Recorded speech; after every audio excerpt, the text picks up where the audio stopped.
dugsigan waxaa iska mid yahay dugsiyaha xaafadan ugu horeeya iska mid yahay haddana xagga dhismaha waa ugu liidan ugu hooseeya waa macallin Cabdiqaadir Cali Cumar waxa uu dugsi Qur'aan ku hayaa xaafada Handadu ee magaalada Mandheera macallinka waxa uu sheegay in dugsigan uu ka mid yahay dugsiyada qadiimiga ah ee ku yaalo xaafadan isla markaana hadda uu halis ugu jiro in uu dumo isagoo ummadda muslimiinta ah ka codsaday in lagu caawiyo sidii dugsigan loogu dhisi lahaa dhismo midkan ka wanaagsan macallinka oo hadalkiisa sii wato ayaa sheegay in qaar ka mid ah qalabka dhismaha uu ka helay dad muxsiniin ah hase ahaatee uu ku filneen dhismaha dugsigan waxaa iska mid yahay dugsiyaha xaafadan ugu horeeya iska mid yahay haddana xagga dhismaha waa ugu liidan ugu hooseeya marka waxaan isku day wax badan inaan wax ka qabto oo dhismihiisa wax ka bedela waa ii suurtagali waysay kadib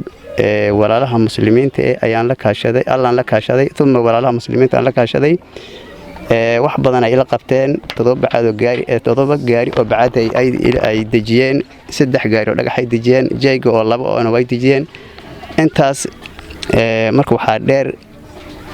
3 qol wax laga haaya oo kala waxa ka jira 20 kiish oo shimiinde iyo hal qol jiingadiisa laga haya inta kale lama haya marka walaalaha muslimiinta waxaan ka codsanaynaa in ay nagu garab istaagaan kitaabkan Allah oo adeegitaankiisa in ay nagu garab istaagaan sidoo kale culummada iyo waxgaradka xaafada Handadu ee magaalada Mandheera ayaa ku baraarujiyay ummadda muslimiinta ah in laga qayb qaato dhismaha dugsigan oo la yiraahdo dugsiga Sheekh Saciid ayaan joognaa dugsiga alxamdulillah dhulkan weyn ayuu leeyahay oo haddaan ka hor dad muxsiniin ay u gadeen marka dhibka yaro meesha waxa waaye dugsiga dhismihiisi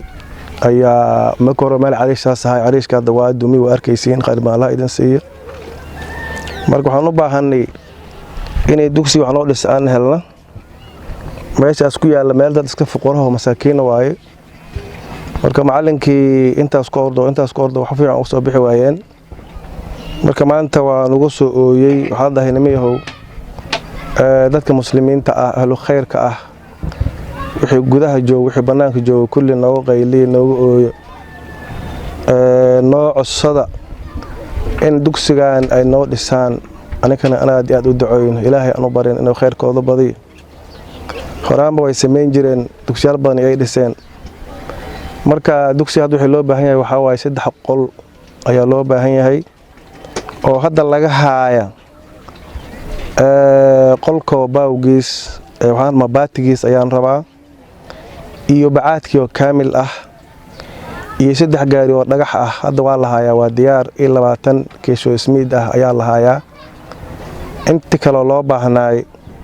masaba ismiid ah masaba baaw masaba baati ah lama hayo la saacadan marka waxaan rabnaa in ilaahay subhanahu wa ta'ala an khayr an kugu barana inuu ilaahay khayrkiina badiyo inuu ilaahay maartay xumaan balaayaas ka xijaab in ilaahay maartay jannada firdaws aad idin siiyo adduunka nicmo aad ku joogtiin oo dugsigaana noo dhistiin oo qolalkan naga faalaqaadiin ayaan rabnaa dadkeena khayrka badanow meel aad joogtiin jooga dibadda jooga dalka jooga ilaahay ha idin barakeeyo markasta waa sameyn jirteen marka codsigaas aan idin jeedinaynaa